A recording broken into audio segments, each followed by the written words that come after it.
Dina bahasa Sunda kurang kawitan yuk. Pertama kurang tinggal perhatoskeun heula ieu kalimat anu mungkin ditampilkeun. Ieu kalimat kahiji. Kalimat kahiji pami dibaca Bu Siti nuju nulis. Nah, ayeuna kalimat kadua Bu Ken nuju nulis. Ayeuna ku Bu Ken bade dikatetkeun kalimatna.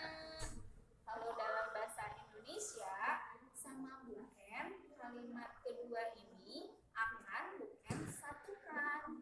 Tapi lihat dulu predikatnya ya.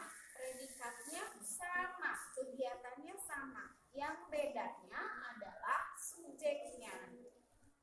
Janten kalimat ngantet tehnya eta ngagunakeun kecap panyambung. Di antarana nganggo je, tuluy, sarta, atanapi, terus. Nah, di sini kalimat ini jika digabungkan itu subjeknya yang berbeda, yaitu Bu Siti jeung Bu Ken nuju nulis.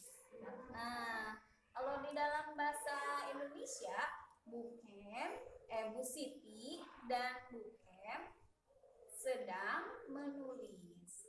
Kalimat ngantet nyaeta kalimat anu dihijikeun atawa dikatetkeun dina jejerna. Subjek kalau bahasa Indonesia atanapi objek, kalau bahasa Indonesianya objek. Jadi ada yang disatukan